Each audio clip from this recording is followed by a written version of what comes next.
بسم اللہ الرحمن الرحیم۔ السلام علیکم دوستو، آج آپ کو پنجاب کے اس ہیرو کی کہانی سناتا ہوں جسے ایشیاکا رابن کہا جاتا ہے، جس نے پنجاب کی بیٹیوں کی حفاظت کی، ساندل بار کے کسانوں کو لوٹنے سے بچایا، جو امیروں سے دولت لوٹ کر غریبوں میں تقسیم کر دیتا تھا، جسے دنیا رائے عبداللہ عرف دلہ بھٹی کے نام سے جانتی ہے۔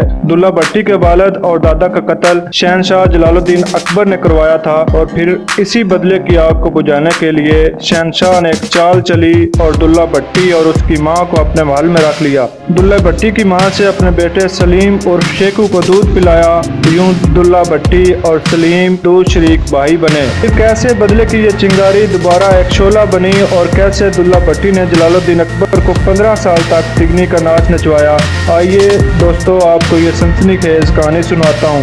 آگے بڑھنے سے پہلے آپ سے ایک درخواست، پلیز اس ویڈیو کو لائک اور میرے چینل کو سبسکرائب کر دیں، شکریہ۔ 15ویں صدی کے آغاز میں دریائے راوی اور چناب کے درمیان واقع ساندل بار کا علاقہ ایک وسیع و عریض رقبے پر مشتمل تھا، جہاں پر بھٹی قبائل کئی صدیوں سے آباد تھے۔ پنڈی بھٹیاں کے مقام پر ایک قبیلے پر فرید خان بھٹی کی سرداری تھی، اور اس کا باپ ساندل خان بھٹی اس علاقے کے 32 گاؤں کے قبائلی سرداروں کا سردار مانا جاتا تھا۔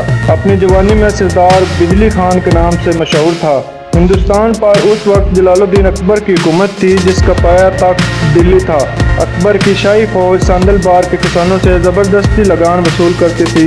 شاہی فوج فصل پکنے پر فصل کا کافی حصہ لگان کی صورت میں چھین کر لے جاتی تھی، جس سے کسان کافی پریشان تھے۔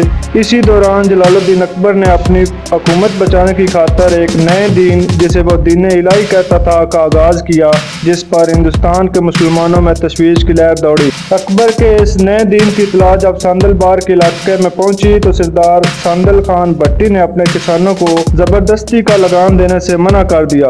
جب شاہی فوج سابقہ دستور کے مطابق لگان وصول کرنے ساندل بار کے علاقے میں آئی تو کسانوں نے اس کی مذمت کر دی، جس کی خبر بادشاہ اکبر تک پہنچی تو اس نے ساندل خان بھٹی کو سبق سکھانے کی ٹھان لی اور اپنی ایک بہت بڑی فوج کو ساندل بار کی طرف روانہ کیا۔ ساندل خان بھٹی نے بادشاہ وقت کے خلاف بغاوت کا علم بلند کیا اور اپنے جوانوں کے ساتھ اس شاہی فوج سے لڑائی کا فیصلہ کیا، لیکن شاہی فوج نے ساندل خان بھٹی کو گھیرا ڈال کر گرفتار کر لیا اور لاہور لے جا کر سرعام پھانسی دے دی گئی۔ ساندل خان بھٹی کی نعش کو نشانہ عبرت بنانے کے لیے اس میں بھوسا بھر کر بازار میں لٹکایا گیا۔ ساندل خان بھٹی کی موت کے بعد اس کے بیٹے فرید خان بھٹی نے اپنے باپ کی میراث پر چلتے ہوئے جلال الدین اکبر کے خلاف علم بغاوت بلند کیا۔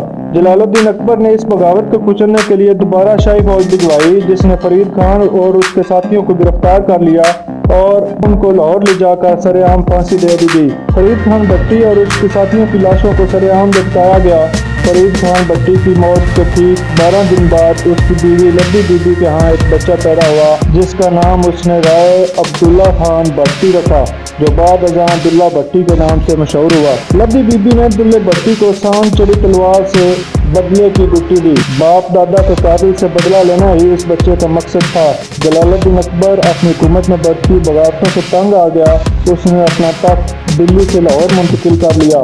دلہ بھٹی کے والد فرید خان اور ساندل خان بھٹی کو پھانسی دینے کے باوجود ساندل بار کے باسیوں میں بغاوت کا عنصر موجود تھا۔ جلال الدین اکبر نے ایک نئی سازش رچی۔ اس نے دلہ بھٹی کی ماں لدی بی بی کو اپنے 9 مولود بچے سمیت اپنے شاہی محل لاہور بلا لیا، لدی بی بی سے اپنے بچے شہزادہ سلیم کو دودھ پلایا، یوں دلہ بھٹی اور شہنشاہ اکبر کا بیٹا شہزادہ سلیم دو شریک بھائی بن گئے۔ اپنے باپ اور دادا کے ساتھ جلال الدین اکبر کے دربار اور شاہی محل میں دلہ بھٹی پرورش پاتا رہا۔ دلے کی عزت و تقسیم شاہی خاندان کے لوگوں کے برابر ٹھہرائی گئی۔ شہزادہ سلیم کا مرتبہ ہونے کے بعد شاہی محلات میں وہ سب کچھ دلے کو حاصل تھا جو شیخو کو حاصل تھا۔ جلال الدین اکبر نے شہزادہ سلیم اور شیخو کے نام پر موجودہ شیخو پورہ شہر آباد کیا اور ساندل بار کی بغاوتوں کو کچلنے کے لیے ایک قلعہ بھی تعمیر کروایا۔ دلہ بھٹی اپنے باپ دادا کے قتل سے بے خبر شاہی محل میں پلتا رہا۔ جب وہ 11 سال کا ہوا تو ایک دن شاہی محل کے کنویں سے پانی بھرتی لڑکی کا ایک گھڑا اس نے گلیل سے توڑا، جس پر لڑکی نے اسے تانا مارا، اتنی اکڑ ہے تو جا کر مغلوں کے سر قلم کرو جنہوں نے تیرے باپ دادا کا قتل کیا تھا۔ دلہ بولا، کیا مطلب؟ مغلوں نے میرے باپ دادا کو قتل کیا تھا؟ وہ لڑکی کے پاس بیٹھ کر پوچھنے لگا۔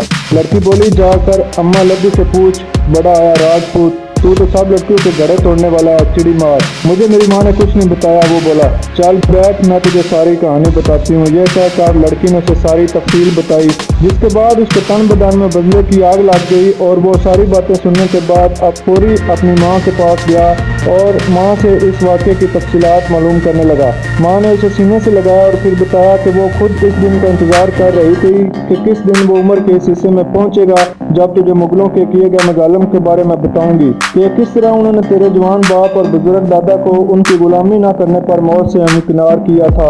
ماں کی باتیں سن کر اس کے اندر کا راجپوت جاگ گیا۔ وہ اپنی ماں کو لے کر ساندل بار موجودہ پنڈی بھٹیاں واپس آ گیا، جہاں پر اس کے والد اور دادا کی کبھی حکومت تھی۔ وقت گزرتا گیا، دلہ بھٹی اپنے ساندل بار کے ساتھیوں کے ہمراہ شہنشاہ اکبر کے لیے خوف اور دہشت کی علامت بنتا گیا۔ دلہ بھٹی نے جگہ جگہ پر گوریلا کاروائیاں کر کے مغل سلطنت اور اس کے حمایتی یافتہ قافلوں کو لوٹنا شروع کر دیا۔ لوٹی ہوئی دولت سے نہ صرف اپنی طاقت کو بڑھاتا گیا بلکہ غریبوں کو اس دولت میں حصہ دیتا رہا۔ امیروں سے دولت لوٹ کر غریبوں میں تقسیم کر رہا تھا۔ اسے لوگ ایشیاکا رابن کہتے ہیں۔ ایک دفعہ دلہ بھٹی کو خبر ملی کہ ایک قافلہ بکا ملکیرہ کی سربراہی میں سفر کر رہا ہے۔ یہ وہی بکا ملکیرہ تھا جس نے اس کے باپ فرید خان بھٹی اور دادا ساندل خان بھٹی کو گرفتار کر کے پھانسی دلوائی تھی۔ دلہ بھٹی نے اس قافلے پر حملے کا فیصلہ کیا اور رستے میں ہی قافلے کو روک لیا۔ اپنے باپ اور دادا کے قاتل کا سر کاٹ کر اپنے دوست مرزا خطری کے ہاتھوں شہنشاہ اکبر کے دربار بھجوایا۔ شہنشاہ جلال الدین اکبر سر دیکھ کر آگ بگولا ہو گیا۔ اس نے مرزا نظام الدین کی سربراہی میں ایک بہت بڑا لشکر پنڈی بھٹیاں کو روانہ کیا۔ پنڈی بھٹیاں پہنچ کر اس لشکر نے پورے گاؤں کو گھیرے میں لے لیا۔ اتفاق سے دلہ بھٹی گاؤں میں موجود نہیں تھا، وہ شکار کھیلنے اپنے ماموں رحمت کے ہاں گیا ہوا تھا۔ مرزا نظام الدین نے پنڈی بھٹیاں میں خوب تباہی مچائی۔ دلہ بھٹی کی ماں لدی بی بی اور اس کی بیویوں نوراں اور پھلراں کو گرفتار کر لیا۔ مرزا نظام الدین کا لشکر قیدیوں کو لے کر پنڈی لال خان پہنچا۔ وہ لال خان اور اس کے ساتھیوں نے اس لشکر کی مزاحمت کی۔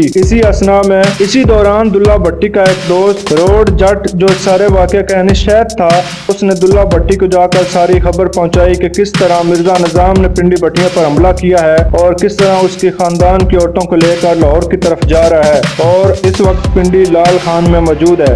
دلہ بھٹی کے لیے یہ خبر کسی تازیانے سے کم نہ تھی۔ بجلی خان کا پوتا بجلی کسی تیزی سے پنڈی لال خان کی طرف لپکا۔ لال خان اور اس کے ساتھیوں سے مل کر مرزا نظام الدین کی فوج پر ٹوٹ پڑا۔ مرزا نظام الدین اپنے لشکر کی شکست فاش دیکھ رہا تھا۔ اس نے فوری طور پر ایک چال چلی۔ وہ دلہ بھٹی کی ماں لدی بی بی کے پاؤں پڑ گیا اور لدی بی بی سے اپنے بیٹے کو جنگ بندی کی درخواست کرنے کو کہا۔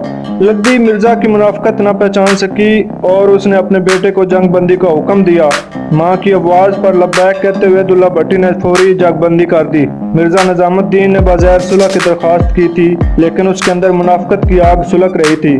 دلہ بھٹی جو دو بدول جنگ میں کبھی بھی نہ ہارتا، دوستی کے فریب میں آ گیا اور اسے دھوکے سے گرفتار کر کے لاہور لے جایا گیا، جہاں پر اسے سزائے موت کی سزا سنائی گئی۔ مارچ کی 26 تاریخ سن 1599 کو دلہ بھٹی کو لاہور کے نولکھا بازار کے قریب پھانسی دی گئی۔ دلہ بھٹی کی نماز جنازہ اس وقت کے مشہور صوفی شاعر شاہ حسین نے ادا کی۔ نماز جنازہ پر صوفی شاہ حسین نے لوگوں کو بتایا کہ موت سے پہلے دلہ بھٹی کے آخری الفاظ یہ تھے کہ پنجاب کا کوئی غیرت مند بیٹا کبھی پنجاب کی سرزمین کو فروخت نہیں کرے گا۔